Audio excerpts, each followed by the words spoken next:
Hey, friend, thanks for listening. Just want to warn you, this is a review over Star Wars The Last Jedi, and there will be spoilers throughout the entire podcast, so just be warned. And with that out of the way, we're coming straight at you for episode 10. This is Just Okay Movies. We're just okay, and we play some Movies. games. We're just okay. Movie watchers. Welcome, everyone. Welcome to Just Okay Movies. My name is Alien Milk Tit Milker Biggie Size, and I'm here with little baby cutesy little fucking furry piece of shit Guido. Oh, and Wally? Okay. I didn't know how to transition to me from that. Because it's always you. I know, but it was weird. I am Kylo Ren Millpool, and I am the leader of the dark side, and that I explains a lot. like to listen to goth music. My Chemical Romance? Yes. Yo, it's little sweepy boy Nasty with the Force. Oh, Spoilers! That's like the biggest one. well, welcome, guys. Thank you for joining us. 10 episodes, guys. Double digits. Not too bad. wow. Are we you did it. up there now? Are you the leader now? He's Have been you the leader. Okay. You've think I'm- dethroned the next podcast. Both by numbers and quality. Oh, Oh, hey. you are Wow. too kind, sir. Those Jay Reed episodes were great. I love the last one about the wrestling. Every one of it should be about wrestling. It was great. I don't know anything about wrestling, and I loved it. I think that burned out fast. Just like Jay Reed. Yeah. Wow. You read hatred right now. Insult in our broader. Well, guys, we are here to talk about a movie that has been way more divided. People have been way more divided about it. Go. Damn, what's wrong with me? Than I would have ever expected. It's a little movie I like to call Star Wars Episode 8, The Last Jedi. Now, no doubt there's been a lot of excitement about this film. I think after Force Awakens, everyone was ready to see what's going to happen with these characters. And people are a little fine with it and a little upset about how they handled those characters and their story. And I think we'll definitely get into that. But first, I really wanted us to, since this is a continuation of a story, I kind of wanted us to do a quick, 2-sentence review of what we thought about The Force Awakens. Because I think that's going to, if there's anything we're going to talk about quite a bit in this film, is how it compares to the previous film. And I think it would be good for everyone, especially for the listener, to know kind of how we felt about The Force Awakens before going into The Last Jedi. So let's start with Guido. In 1 or 2 sentences, how would you rate The Force Awakens? I thought The Force Awakens was an okay movie. Good, that's one sentence. It doesn't have to be just 2 sentences. Okay. No, I thought The Force Awakens, it was fun while I was in the theater, and it had a good mix of kind of exciting action and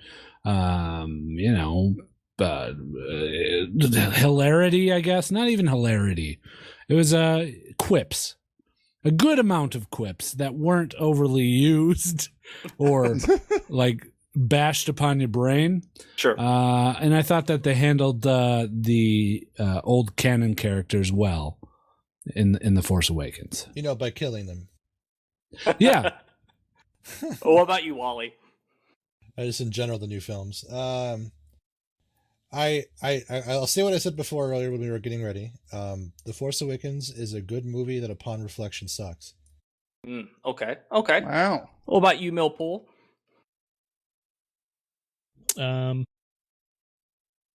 Sorry, can you skip me? Yeah, sure. Go ahead, Nasty. It was, so I rewatched it again on Friday, just to prepare myself for the movie that I watched on this newest one that I watched on Sunday for The Last Jedi. And I fell asleep halfway through it because it was really drawn out and long. I think that the most exciting parts while I was watching it the first time were seeing the old cast kind of be reintroduced. And I think that was just all the way through. That's what they were relying on. It had a okay story, and you could totally tell though that they were just using that movie as a prep for whatever was coming next, which you were hoping was going to be better than what you were watching. Sure. I totally agree with that. I think overall it was a solid film. It was an effective film in kind of reintroducing you to Star Wars and being a good launching point for their new series. My biggest disappointments in it was I felt like it treaded way too close to A New Hope in a lot of areas and made it kind of, especially around the middle to end, a little boring and not very interesting. But what really got me there was the characters. I enjoyed Finn. I enjoyed the mystery around Rey and just her as a character. I liked Poe for as much as he was in the film, and was interested to see these characters continue on against the First Order. What about you, Millpool? I agree with Okay. everyone. Cool. I think. Can I clarify one point and then ask Yeah, a question about of how we can course. proceed from here? Well, I liked Rey and I liked Poe a little bit. I have fundamental issues with how they handled Finn and Finn as a character. I also have issues with how they handled a lot of the villains throughout most of it. They in terms of tone. Sure. We're talking about Force Awakens right now. Yeah, I mean, they carried through from the beginning straight through because Okay. they set up Snoke. Right. And I don't know about you, but I was getting a definitive, this guy's going to be something. Sure. And it was a whole bunch of lead in, and I felt like they closed off a lot of those opportunities in The Last Jedi. Sure. So I think they're both long films too, and I think that The Force Awakens, I wasn't a huge fan, but it gave me hope, which is an ironic Hope. word, I suppose. I know. Hope. Oh, Yeah, hope, but there's hope. I don't know. I feel like I got set up to be disappointed, and I kind of don't like that. Sure, absolutely. Well, I think now that everyone has the listener and I guess even ourselves have an understanding on how we feel about The Force Awakens, I think we should now jump into The Last Jedi.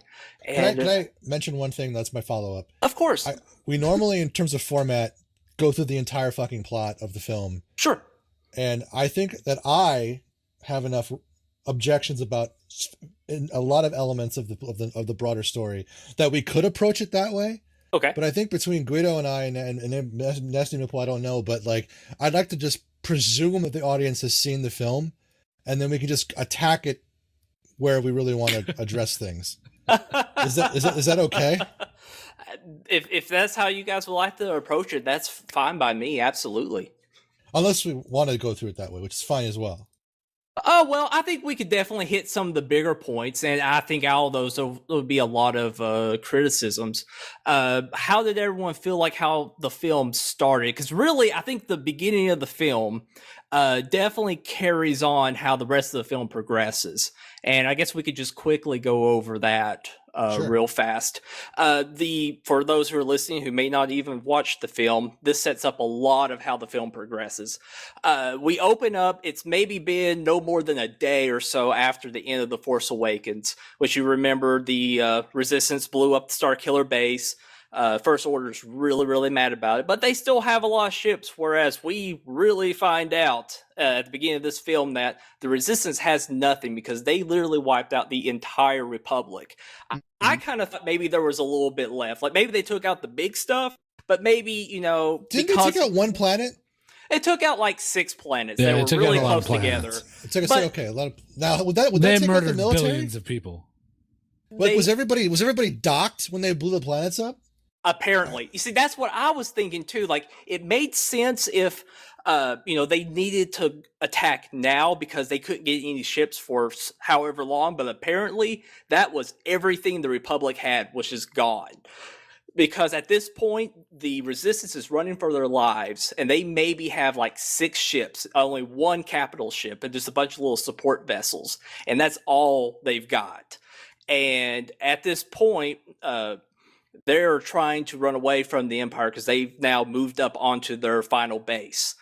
And that's how the film pretty much goes. At least the main story is them running away from these ships. And I thought it was set up kind of interesting. I like that overarching story. kind of everything else being tied to this ships having to run as fast as they can for the Empire, and eventually they're going to run out of resources. I thought that was kind of cool.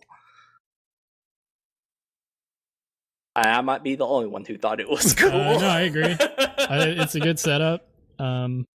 This is going back. I have a problem with just the whole idea of the First Order or whatever they're called, the Last Order. Why? The First Order. Why do that when the Galactic Empire annihilated or something? Yeah, the Empire was just destroyed. They had a big award ceremony like 20 years ago, and then here comes this fucking First Order with a massive fucking army. Where did they get it? Where did they come from? Yeah, who are they? And like the entire, like all of the Grand Moffs, all of them, and you can't retcon all that shit. And like all the major officers, all the Grand Admirals, all the Grand Moffs said, you know what? We should just rebrand ourselves. I'm down with it. And it's like... and no one in the fucking galaxy's like, hold on, wait a second. We just destroyed the Empire. Don't you think we should try and like stop these people before they get any bigger? Because it kind of looks like they're doing the same thing the Empire did. They're converting a fucking planet into a gun. Who let them get that far? Do you have an intelligence component? Well, they made it sound like that the Republic at that point was so much larger than the First Order that the First Order really had no way of doing an all-out assault on them. And okay, that's fine, but the fact that you're right, the First Order wipes out the Republic in one stroke, and who let the orange-haired albino be in charge of everything too? Yeah, no. Where did he come from? In fucking Force Awakens, there's like that fucking Hitler Youth propaganda where they're in like goose stepping in front of them with like millions of troopers. Like, where did they get this army?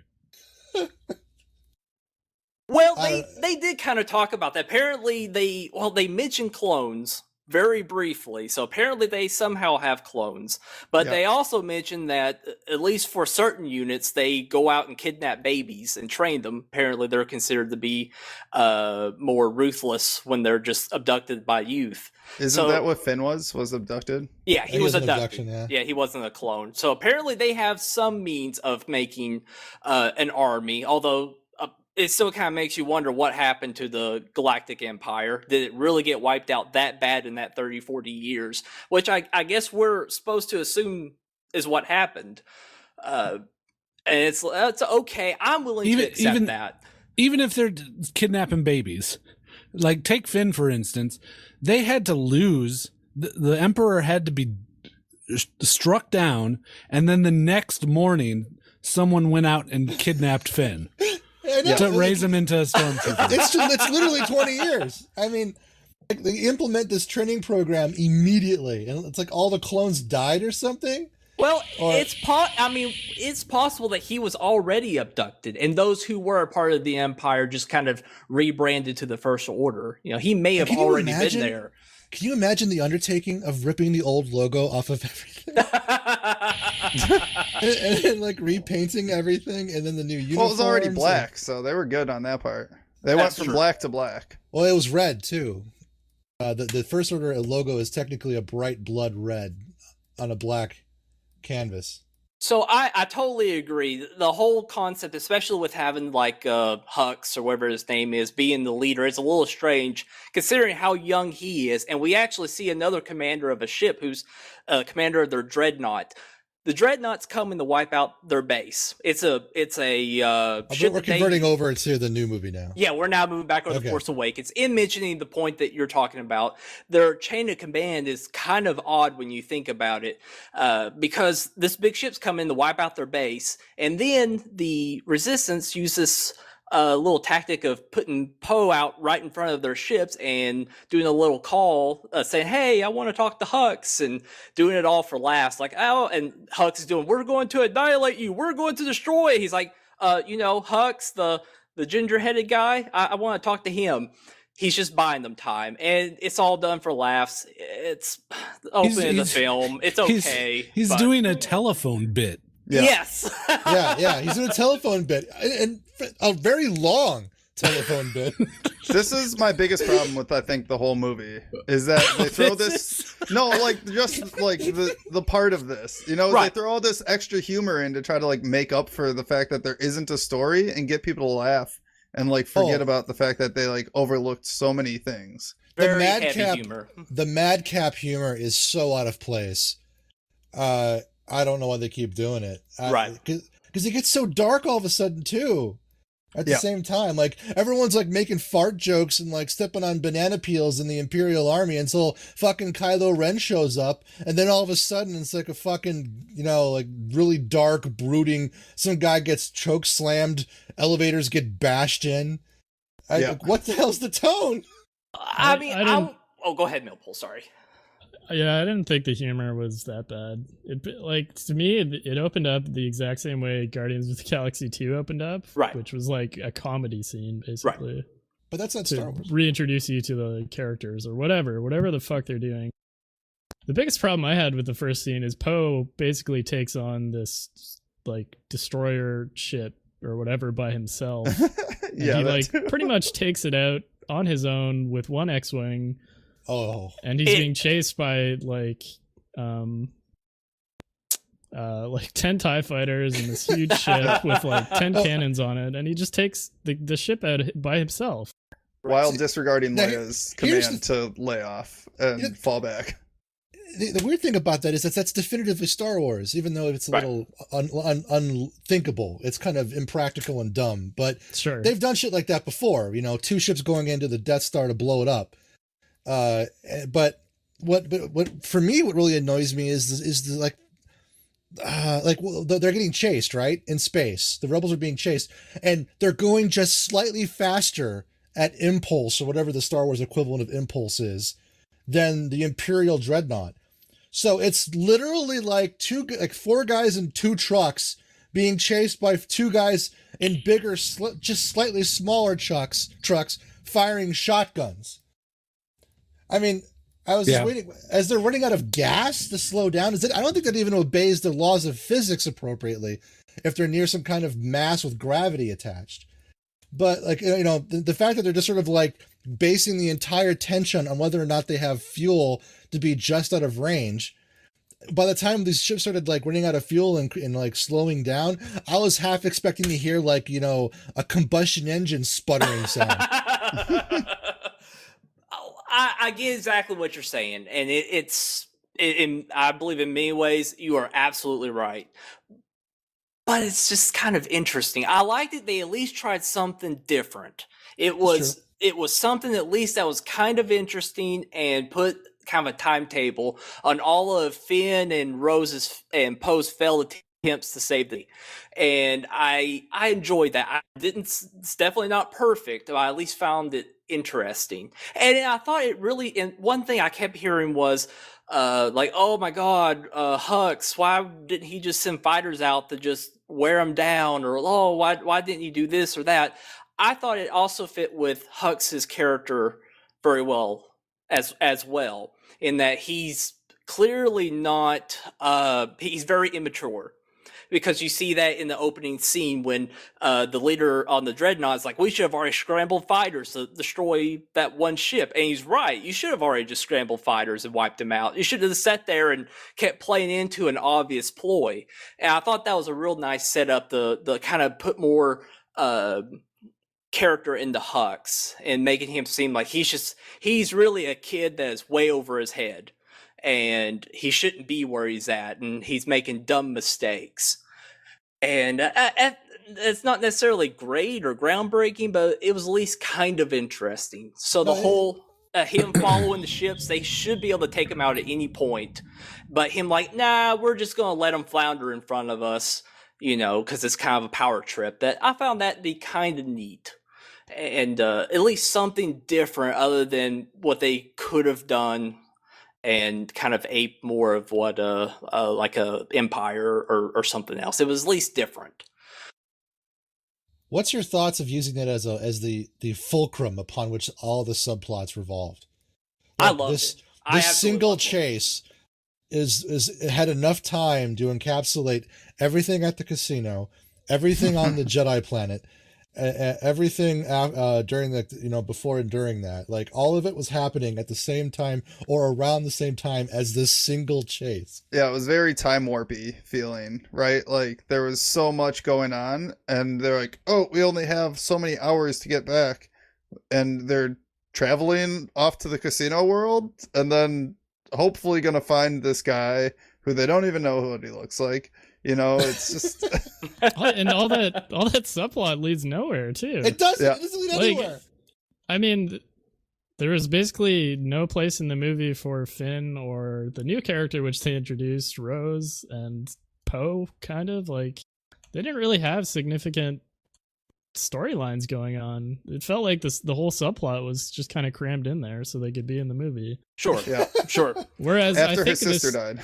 the entire movie should have been about Rey. It should have been about her learning the ways of the Jedi. Absolutely. And the dynamic between her and Kylo Ren. With that, all that stuff was great. Like, Oh yeah. It was the best part of the film. The stuff with her and Kylo Ren was the best part of the movie. Absolutely. Like the dynamic that they had, and it was good, but there wasn't enough of it.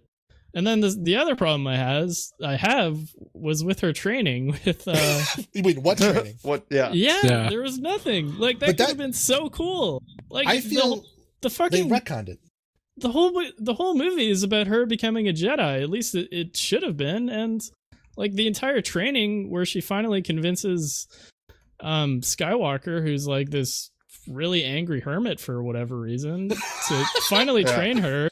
And her training is like, all he says is like, okay, the Force is the balance between all things in the universe. Think about that for a few minutes, and then levitate these rocks. And that's her whole training. Yeah. And then she understands everything. And it's not explained. Like, how did she get so good? There could have been like a cool training montage, and there was nothing. This is all part of a broader thing about they retconned how to be good in the Force with these two movies, in my opinion. Like the whole idea of training belongs to the expanded universe, and that's it. Because like Leia, well, I know Guido's going to talk about this one. Leia in space, Rey learning one lesson, and all of a sudden she's a Jedi. I mean, apparently you don't need a training. You just need to have that special spark and touch with the Force. Yeah, do what the fuck you want. I think there was one line that Skywalker said where he was like, "Oh, I saw you with a lightsaber. You were a natural with it." Oh, that makes me something so like mad. Why? Why does There's that make no you mad? explanation. You can't be a natural Why is with she a so lightsaber. good? Why can't you? It's just a sword. I mean, that's all it is. Is a It's Well, a sword. yeah. laser sword. That as well. I It's mean, just a sword. I mean, I can assume because everyone was like, "Oh, with her staff, like, oh, she's received some kind of training. Obviously she must have already received Jedi training somewhere." It's a staff. I mean, if you're living by yourself for 15, 20 years on a planet, and especially a planet like how they showed Jakku, whatever it's called, you probably need to pick up some tricks with a staff. So, I mean, just kind of translating that into a sword wouldn't seem like a massive leap. I'm willing to accept that, and it's just a sword. You don't have to be a Jedi to use it, or even be good with it. It will help, but you don't have to. No, I felt like the training was well done because it mimicked the issues with Luke. And going back, Luke was not a wise person. I mean, he was reckless. He was willing to give in to impulses. Even at the time when he faced Darth Vader, I mean, he was just inches away from going, mad and just murdering his dad. And he just had to catch himself. And I really like that. And the training he received wasn't that great either. He didn't really spend a lot of time even doing anything. He was on the swamps of Dagobah for a few months, it feels. Yeah. Feels like. Yeah. And then Enough to get his X-Wing working again. And there was a time between Empire Strikes Back and Jedi where he honed things a little bit too. It's why he came into Jabba's lair a bit more confident and dressed rather sharp. Yeah, but then at the end of Jedi, he was a maniac. He couldn't control himself. I mean, not like how you would view someone like Yoda or even Obi-Wan. You know, Yeah, he what's your larger point though in regards to him being kind of a wild maniac type person? well, it's because I really like how he taught Ray, because it seems like someone who's gone through all of that, who has not learned how to control his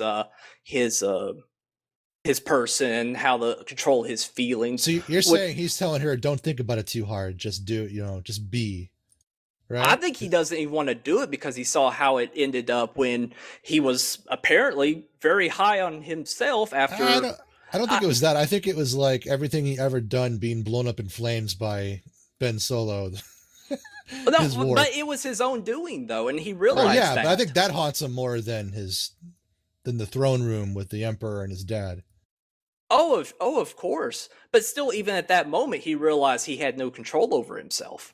Sure. I mean, I understood that he was reluctant to train her because they spent like 20 minutes on explaining how reluctant he is to train her. But then he finally agrees to train her, and they spend like 5 minutes on that. Then they do it, and he's so spooked he quits again. I mean, even if you want to show her meditating or whatever for a few scenes, then that's fine. Just give me the impression that she's like actually going through training.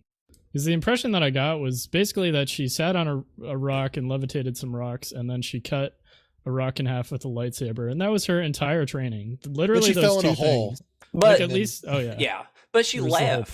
part. I mean, she did leave during that time because she wanted to try to go save Kylo Ren, and of course that was all a kind of a trick in a way, set up by Snoke. So part of that is because she left. She kind of pulled the Luke Skywalker and Empire to try to go save him, and kind of how all that turns out. So Empire, I think in this even he had the idea that he could save Kylo or Ben, whatever you want to call him. They kept using both names. Luke could. Yeah, because, he was saying in this story that he tried to save him, but then he saw that, like, he was too much and he was too far gone, and then he had to kill him. That was basically what they based all of his hatred on, is that he had a premonition, and that's why he couldn't actually, like, be a part of a Jedi anymore. Right, and that makes sense.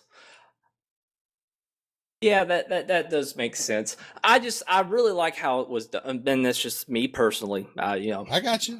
I think they painted it pretty well, showing Luke was definitely not a wise Jedi. I mean, you probably would say he wasn't even necessarily a good Jedi. He was just kind of the only one, and he won. And he wasn't particularly. He could control the Force, he could do all that, but he lacked the discipline and he lacked the control that a normal Jedi would have, or at least one prior to the fall of the Republic. And I like that it showed him as being a very flawed person. And it showed also Rey being kind of reckless as well, just kind of like he was. Going straight into the belly of the beast, not prepared. Yeah. And it's just kind of a ongoing issue when you got this Jedi Order that which I thought he painted so well, that the Jedi Order was a failure.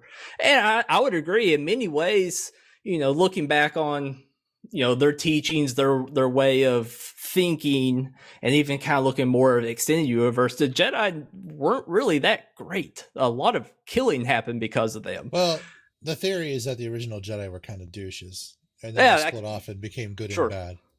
Sure, I could see that. So I liked how that was done. I definitely was not perfect, and I would have loved to see more of Luke Skywalker, because I ultimately like Luke Skywalker more than I do Rey. I would like to have seen him a little more. I often wonder at the casting choice for Rey, but it's a broader thing too. Right. I didn't like Luke's character in this movie. Yeah, I didn't don't either. understand why the he's crazy like, so runaway angry hermit and thing. Yeah. Like, it wasn't explained to me. Well, Why is that way? Actually, a lot isn't explained, and I think it all hinges on that fucking moment when that Jedi training temple went to shit. But we don't know anything about it, so we don't have any context, and yet everything is written and acted like we should. Andy's also keeps saying, like, you'll know what I mean. You'll know what I mean. He just kept saying that, like, in his trainings. He's like, you'll understand. You'll understand. And then we never really understood, besides the fact that he had some personal demons that he had to deal with. Like, that's all that I understood from that whole thing. He kept saying, "You know what I'm talking about, gentlemen." Looks at the camera, winks. Yeah, that would be something that they would fucking put in there too. Well, what did you all feel about the scene when Rey finally meets with Snoke and Kylo? Oh, dude, throne room scene was the best scene in the movie. It was easily Well done. It was very well done. I felt like all the dialogue. I love the dialogue between Kylo and Rey while she was on the island. I thought at first when they did, I'm like, oh god, this is gonna be cheesy, but it was well done. I loved every second. And when they finally get to meet and this confrontation happens, it's so fantastic.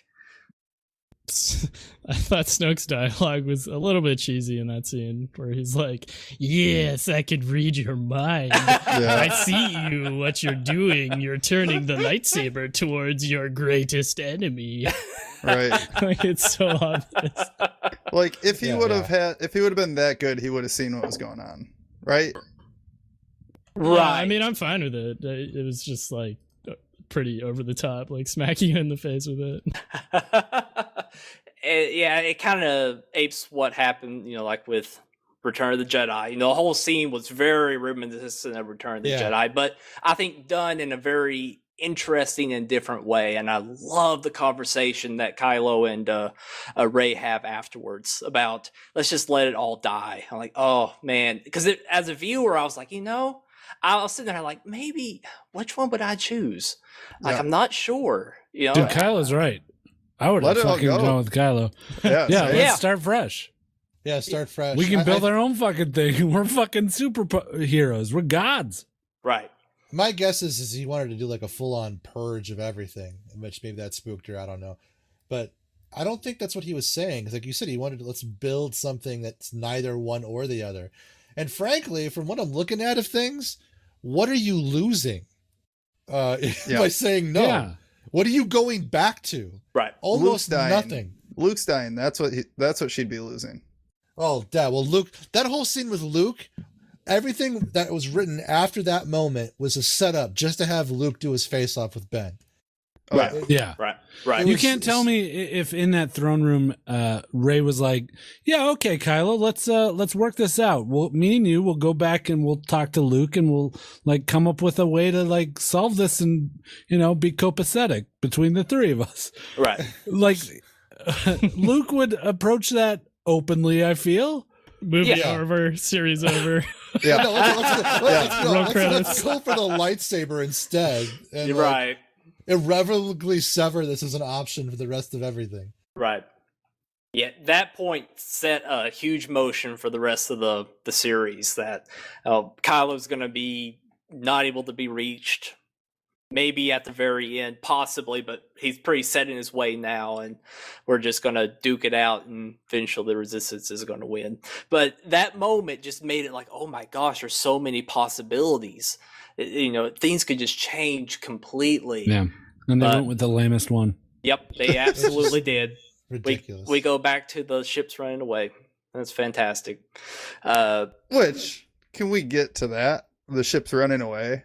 Because this whole thing, like, oh, they can't see our small ships because they're focused on our big ships.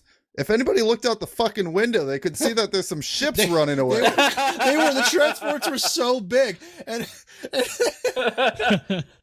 then it's like, oh, we're gonna shoot them down, and then all of a sudden she's like, oh, let me just turn this giant transporter around and hyperspeed or whatever the fuck they call it through the fucking other ships. Like, why did you wait until all of your ships basically were gone to fucking decide to do that? Agreed. And they should have done it with the other ships. The medical ship, just turn them around and run straight through. She knew she was going to die anyways. Right.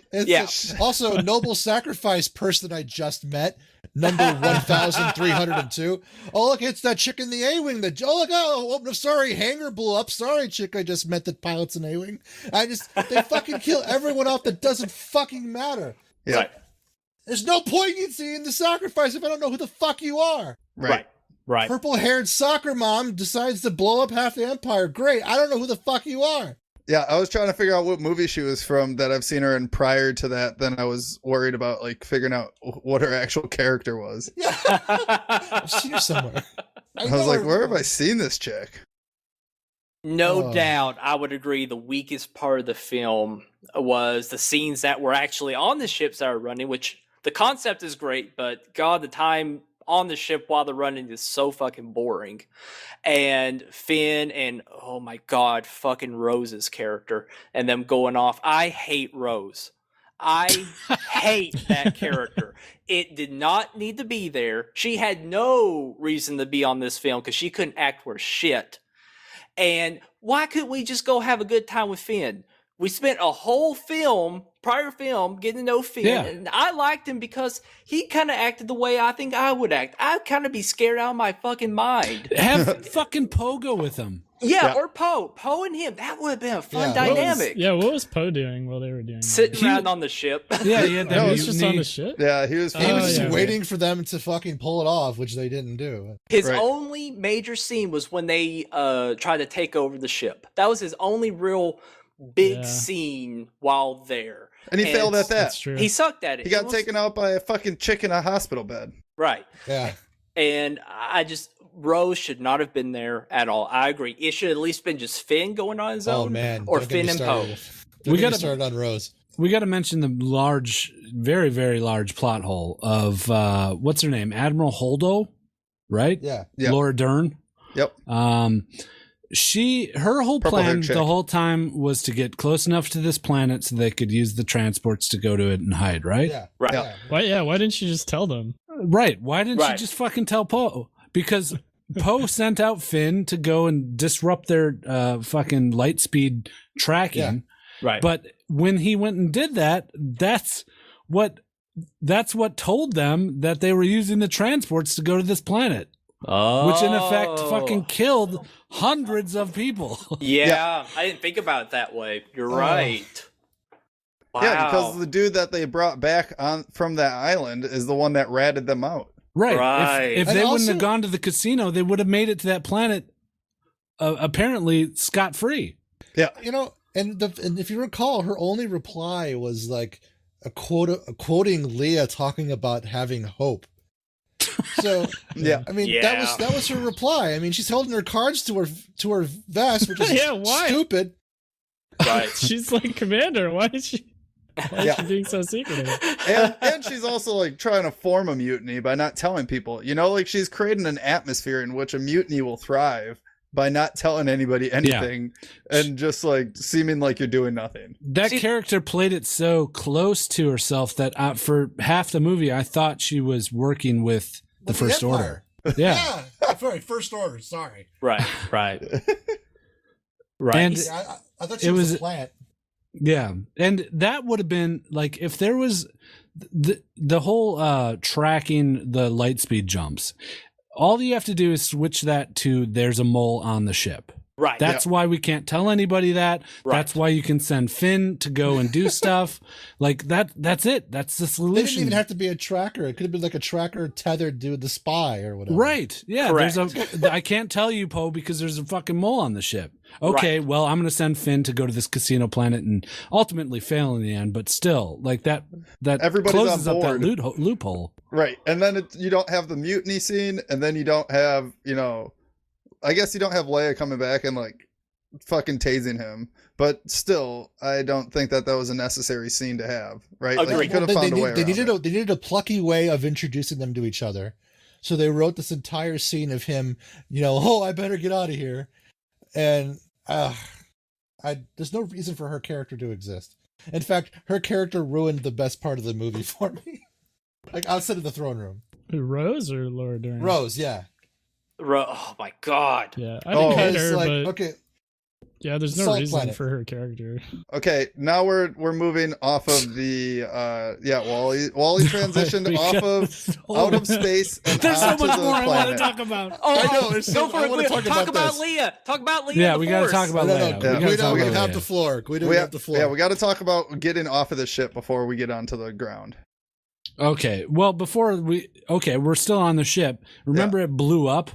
And Leia took a face full of fucking fire explosion. Hell yeah.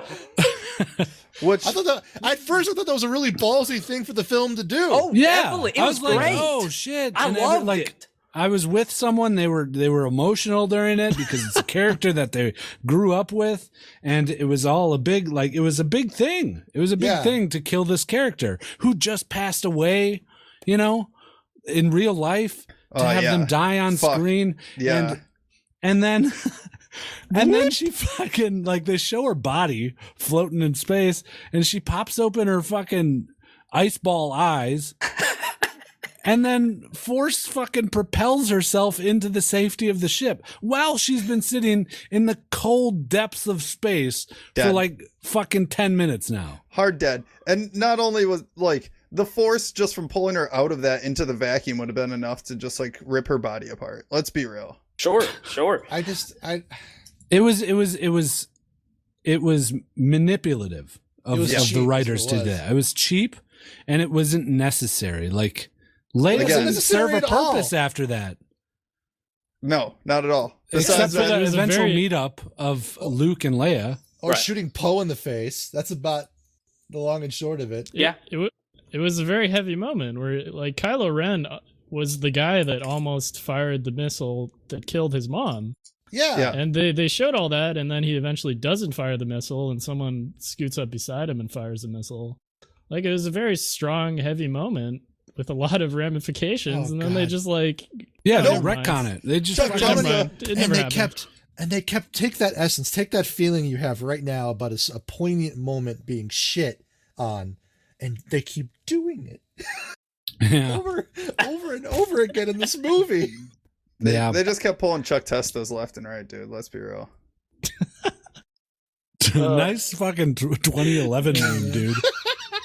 Dude, but for real, that's how I felt the whole time. Oh, Leia died. Nope, Chuck Testa. Oh, there's a mutiny. They're gonna get away. Nope, Chuck Testa. You know, for real. It was just you think you know what's going on, and for some unexplainable reason, what made sense doesn't make sense anymore. And there's so many viable good forks that they could have taken if she were to die. Fucking just imagine Kylo finds out he didn't shoot it, but he finds out one of the other dudes did, and then he just goes berserk and ends on up the guy that killing, did it, right? Yeah, killing the guy. He switches back to the good side or whatever. You know, that's the final catalyst. There's so many different fucking realities they could have taken, but they took the one where goddamn Popsicle Leia floats her ass back into the ship. You know what's really great is that Chuck Testa is actually one of the most appropriate allegories you can make about a lot of this shit. Dude, for real. It was the things that you would think would make sense don't make sense in this movie. And I just don't understand why they went with that. Leia thing, nope, Chuck Testa, she's alive. And, oh, God. Yeah. Oh, my God. Not their best movie. I digress. Yeah. But like you said, Guido, they could have gone so many other ways, and what they decided to do is put some silly, stupid humor in there instead. It was like a 13-year-old fucking wrote the plot. You know what would be funny? This is written like a fanfic. Anyone want to talk about the casino planet or fuck that? It's a stupid, pointless whole scene. No, the casino planet's like the pod race scene. It's kind of just filler, and it was kind of fun thing, but had nothing to do with. The only thing I liked was it was a change in scenery. I kind of liked that. Oh, it was a very good change in scenery. But it could have, if Rose wasn't there, that first of all that would help a lot, and second, Finn? if just Finn or Finn and Poe. Yeah, at very least, just have Finn. He would have been just fine. I feel like Rose is necessary in that if you're going to try to make an actual scene out of it, because she grew up, quote unquote, grew up in the slums. Finn's not from here. You need somebody that grew up outside of the order to explain. How do you think they made all this money? Right. They're arms dealers. Right. Yeah. It's all kind of for what a piece of shit.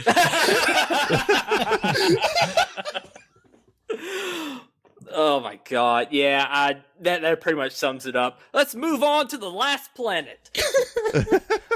Crete, which I found so funny. Salt. Yes, when he licked the ground, it's like salt, and I'm like, oh, that's hilarious. Because obviously we can't do another sand planet. So what's something that melts ice or snow? Oh, it's salt. So we're gonna have our Hoth moment, but on a planet that's caked in salt. Very funny. Let's make this planet consist of the feelings that our fan base is going to feel after watching this movie. It came to pass. Oh my god, that is hilarious.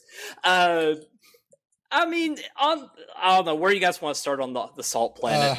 Well, let's just say that everything that happened on the salt planet is just one giant setup to have Luke magically appear. Right. I did like the planet though, as a whole. Yeah, the planet was fine. I even was fine with it. Yeah. I was even fine with it being kind of like Hoth. You know, very end of the film, this is their last stronghold. It was kind of interesting. You know, it was fine.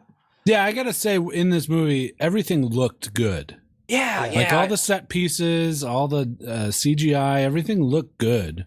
Yeah. I have a friend that's like totally into film, I guess, and she said that one thing you could always say about Rian is that he's a really good cinematographer, but the plot maybe not so much. But yeah, everything was really framed pretty, and it was really pretty design. Yeah, it looked good. Very traditional. I was quite fine with that. You know, give me the wide shots, and then we go in for the close-ups for dialogue. You know, nice action movement from the camera, nothing shaky. It was just nice, well presented, and just fun to watch. You knew what was going on. You know what we forgot? It's worth mentioning. How they completely shit on Phasma as a character and made her die in the most glamorous way possible. Let's just mention that. No backstory. No. Yeah, exactly. I agree. She's Brienne of Tarth, the big female Silver stormtrooper. We haven't. Oh, we did get there yet. Yeah.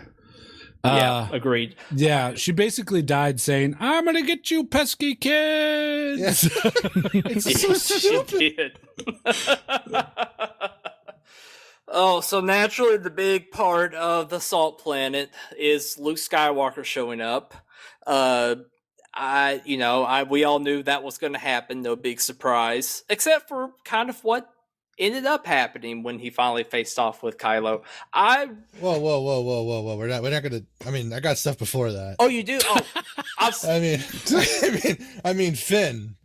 You know, you're creating this whole allegory about how you come from nothing, like Rey.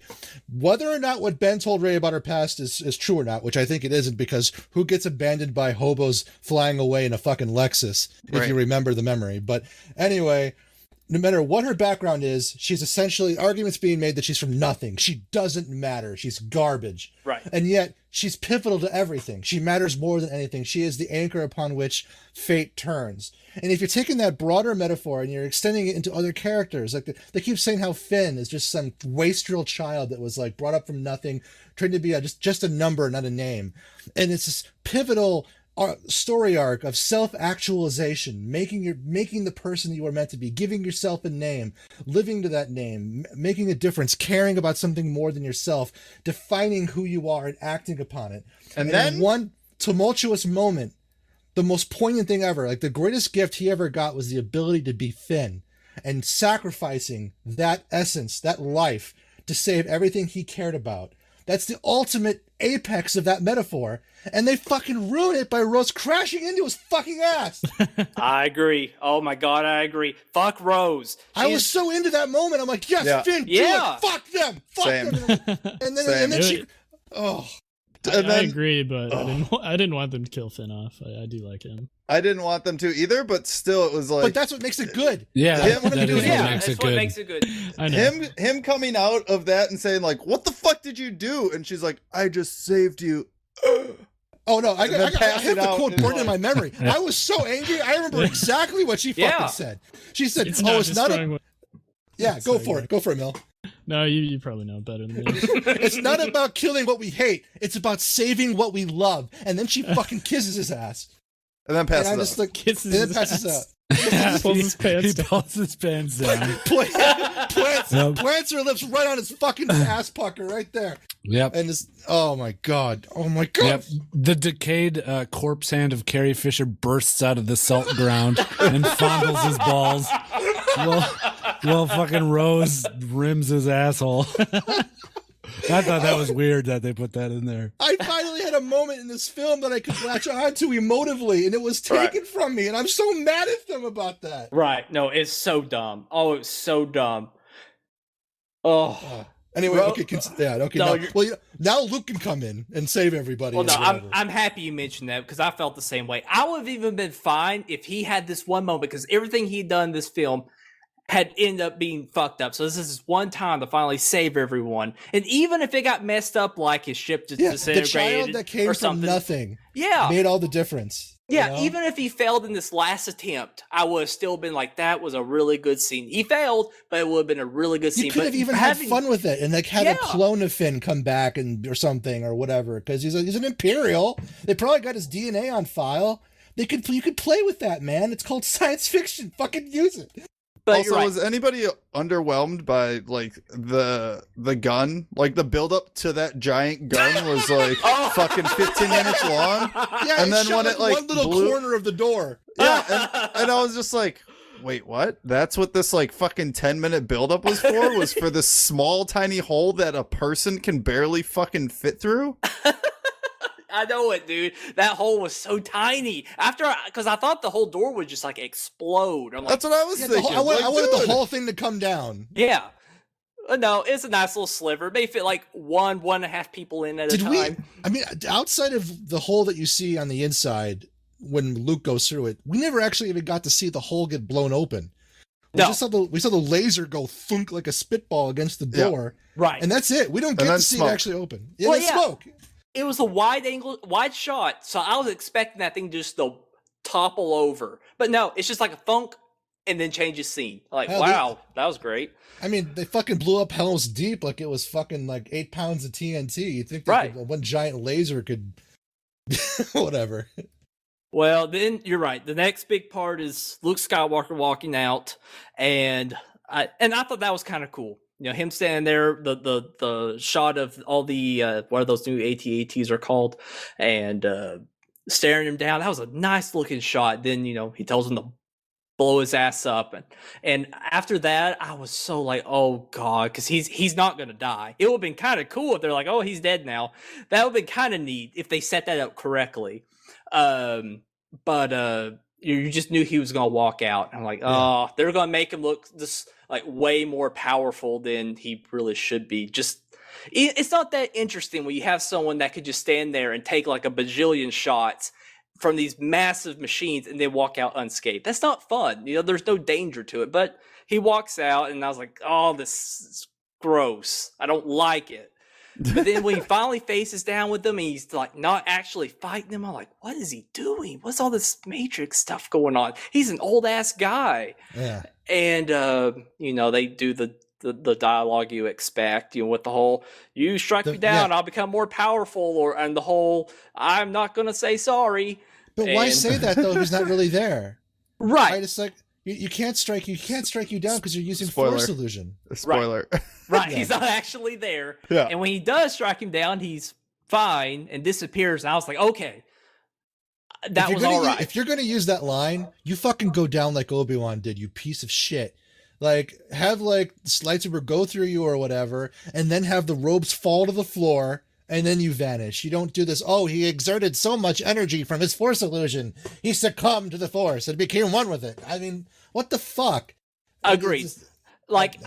I'm fine with him exuding all that energy and stuff. I just wish instead of doing all these fancy Matrix moves and getting shot to death for no reason, not having any outcome, that they actually had a conversation, that we actually got a little more dialogue, a little more in depth, with between their struggle, because literally it's like 3 lines. He jumps around some and disappears, and it's just like, like it's cool that he did an illusion thing or whatever, but nothing really came of it other than just kind of buying the other people time, and just wish you got more out of it.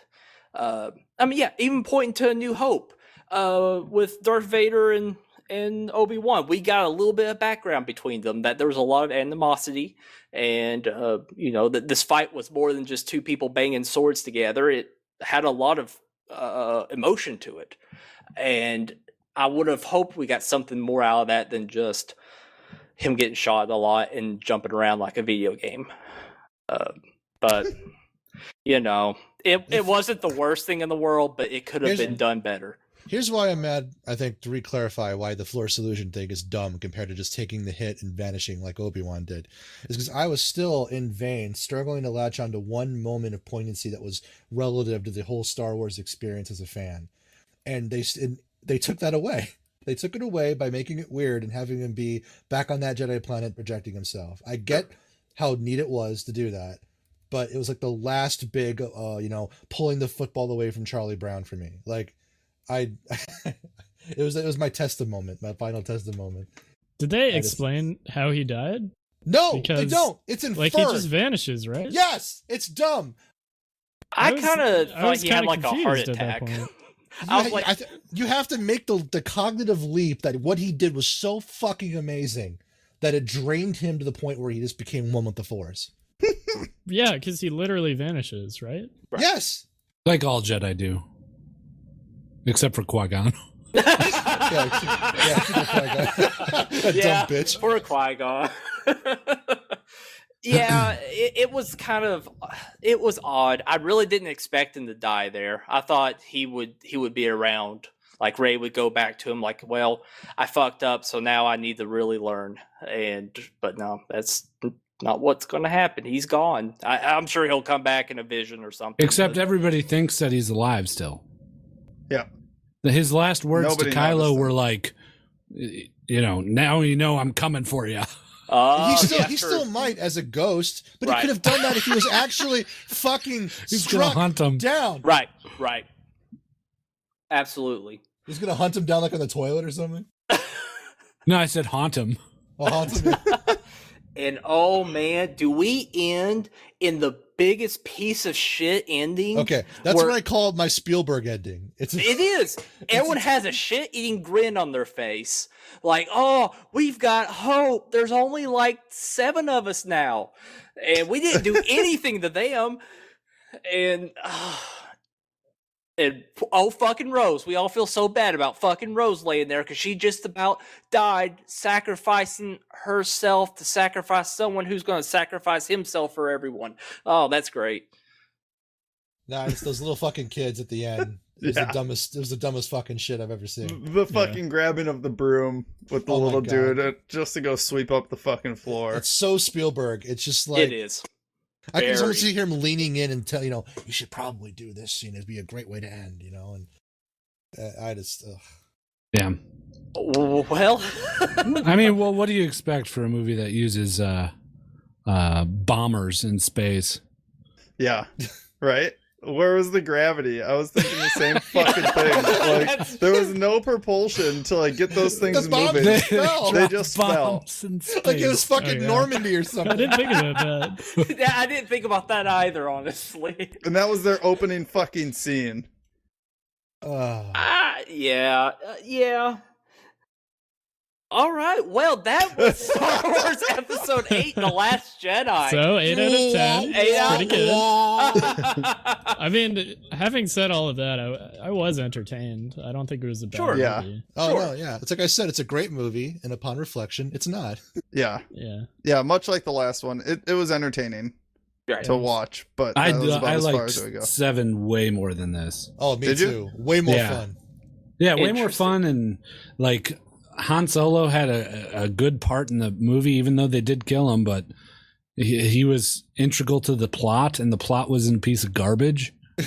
Even though it was rehashed from A New Hope, but it wasn't trash. You see, Yeah. and that's something that's been so weird. Talking to friends and stuff about this film.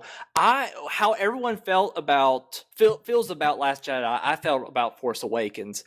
At the very end of the film, I got up, walked out to the parking lot. It's like 9-10 o'clock at night. Called up my friend and just had like a bitch fit. I was like, I hated this movie. Like, I like the characters. The characters were fine. I actually really enjoyed them. But the story, I hated so much. I was like, after all this time, all this money, all this talent, we had to retell a story that is so iconic to Star Wars. We had to tell it again. And that really made me mad. And with even more plot holes than even the first New Hope had. My biggest part that killed me about Force Awakens was when they're they're in the Millennium Falcon and heading to Circular Base. Like, how are we going to get past the shields? Oh, we're going to hyperspace through them. Like, are you fucking kidding me? So you're telling me that any ship can hyperspace through the shields. Okay, let's see. We're supposed to be destroying this octangular doodad. Let's set one of our biggest ships to just hyperspace straight through it. And we don't have to go attack the base. It's over. We've won. Yeah. That bothered me so much. That one little piece of information, like you couldn't come up with something more interesting. Like they're receiving a shipment of things. We're gonna hop aboard it. Finn knows that they get regular supplies from other planets. We're gonna hop aboard one of those and disguise ourselves as officers. Something like that. That makes a little more sense than we can hyperspace through. Hey, we do have one big capital ship. Let's just ram it through that fucker. But I'm sorry. I'm going, wait. That part pissed me so... Because, like, Disney, you've got talented writers. You've got good directors and good screen... Well, I'm starting to really wonder, and... Whereas with it, I would have been more fine with it if they actually took some risks and made some and killing Han Solo wasn't a risk. We all knew Harrison Ford didn't want to be a part of Star Wars anymore. He's done. He wanted his paycheck. Kill him off. He's going home. That was well known. He was wanting to die in Return of the Jedi, so we knew he was going. So that wasn't a big surprise. It was still sad because he's a great character. We all love him, but we knew he was going to die. Whereas Last Jedi, it definitely did take a lot of inspiration from Empire and Return, and and it did it in interesting ways. Not perfect or not even good, but at least they tried. At least they tried. Come on, Becky. I am way happier with them trying something different and even failing at it than just playing it safe. And I felt like Force Awakens was playing it safe. Yeah, but in any other context, if this wasn't Star Wars, that'd be a really shitty way to defend a bad movie. Oh, sure. Oh, I totally agree. I'm not saying this film's good. They shouldn't be applauded for doing something unique, and all that really is just doing something bad that's new. Well, I don't necessarily even think what they did was bad. It wasn't incredible. It wasn't like, this was not Empire quality. Empire Strikes Back, outside of Star Wars, outside of everything, was just a really well-made film. I think what we're looking at here is us all not liking it, but you sort of liking it a little bit. And really, I'm the only person I've met so far that actually liked the film more than Force Awakens. No. Mill raised a valid point. It was okay in the sense of the moment. Like, we were entertained. Yeah. Right. We were all entertained. I just think upon, breaking it down, there was a lot of problems. Absolutely. The same thing in Rogue One. Like, right. I watched Rogue One. I had an okay time watching it in the theater, but the second I stepped out of the theater, I was like, wait, what the fuck? What about this? What about this? What about this? Sure. This is dumb. This is dumb. and ultimately, like with Rogue One, it was the characters. I felt like that was the glaring flaw. Same way with the prequels. I feel like the story was okay, but the characters sucked. They weren't interesting. And same way with Rogue One. Everyone was so boring and bland, and you didn't really care. And or I felt like with at least The Last Jedi, it had Force Awakens, their character development, to at least be able to lean on. That I did, even though I hated Rose, I did care about Finn, and I liked seeing him out doing things. Same way with Rey and all that. But no doubt, they could have done a much better job, and probably should have cut out a lot of the downtime on the island, because I felt like that really drugged the movie on a little too long. It was also a long fucking movie. It was 2 hours, 15 minutes approximate. Super long movie. They did reveal way more than I expected. I did not expect that much to happen. Like Snoke kind of being a wet fart. Nothing really happened with him. That was Is that really is that a reveal, or is that just a colossal narrative failure? it was terrible. I can't believe. I really thought he would be around long. I knew he would die eventually, but thought we would at least. He's an interesting character because first of all, where did he come from? Obviously, he's been around for a long time. Maybe he knew the Emperor. There was that thought that maybe he was the master to Palpatine. Well, I guess it doesn't matter anymore. He's dead. So we probably won't see him again or even hear about him again. And I liked about Rey not really being anything special. I thought that was great. I think that's a lie, but yes, for now that. Well, have you guys played? I guess you guys haven't played Battlefront 2, have you? Are you planning on No. playing it? Well, I won't say the story. There's a little bit in that in the very end of the game that kind of allude to who her parents are. But I was wondering if they would do something here, but they didn't. I won't say it just because I don't want to spoil that for anyone as. But it ended up not being true. So what have you? Apparently, Rey was sold for drinking money, and I'm fine with that. That was cool. I'm like, yeah, she's a piece of crap. Doesn't really matter. That's awesome. I'm a piece of crap that doesn't really matter. I can relate with her, and I like that. I like that he was the one having to kind of teach her, like, you've got to just accept who you are. You know, you're nothing to this story. You're not important Oh yeah, to it the makes it more overall poignant, story. which is why Finn should have died. Yeah, I agree. I But agree. it makes it more poignant though. Yeah, that whole deciding your own fate. Right. Because she's a tabula rasa. She's Right. a blank slate, which Right. is a perfect thing to be if you're the last Jedi. Exactly. Whereas compared to when you look at the previous films with Luke, he was a very important part of that story, and naturally, he was going to be the one. You know, at least it makes sense in a poetic sense to topple the Empire, since his dad kind of helped create it. Yeah. And whereas she's really got no horse in this race, and but she's choosing to do something, and maybe she didn't pick the right path. Maybe she should have ultimately went with Kylo, and maybe the rest of this that's going on is her fault, and that's kind of cool. But yeah, I will. Oh, I guess anything anyone else wants to talk about? You just want to go in the final thoughts? I'm good. Okay. I think we've made our final thoughts. I yeah. think we kind of have. Well, I feel even more lonely now that I feel like the Last Jedi. I'm the only person in this world that Aw. kind of likes this film, but that's I okay. liked it. I did like it. Oh, me and Millpool are the only people in the world that might like this Now, film. keep in mind, if you know, when the third movie might come out, and it may just redeem everything. It could.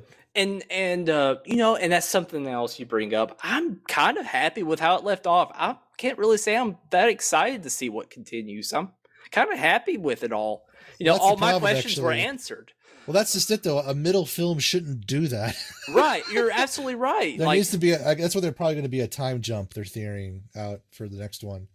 'Cause that the would only make way, sense. The only way out of this plateau they hit by tying up so many threads is to jump ahead in time by a healthy margin. And it kind of makes sense, considering they're already talking about the next trilogy, and with that very last scene with the little kids, it definitely makes sense that possibly one of these kids, or at least alluding to the next generation, that the director is going to be heading up in some capacity, whether if he's going to be directing or executive producer or what have you, and that makes sense. Well, okay, guys. Well. Everyone listening, thank you so much. Wait, are we gonna rank it? Oh, you're right. Thank you, Nasty. Thank you Or are so we much. not ranking because Oh. it's not on our wheel? No, we'll definitely rank it. We absolutely got to. No, thank you, Nasty. All right, guys. So currently, Yeah, thanks, Nasty. Yeah, thanks, Nancy. So close to us leaving. Sorry. Teacher, you forgot to give us homework. I know we've gone over quite a bit. We'll make this one fast. Right now, the list of the films in order are RoboCop, Doctor Strange, Logan, Moana, Rogue One, Avengers of Baron Munchausen, Baby's Day Out, and Battlefield Earth. So, Wally, where would you put The Last Jedi? Out of all of these, Yes. near the top. Okay.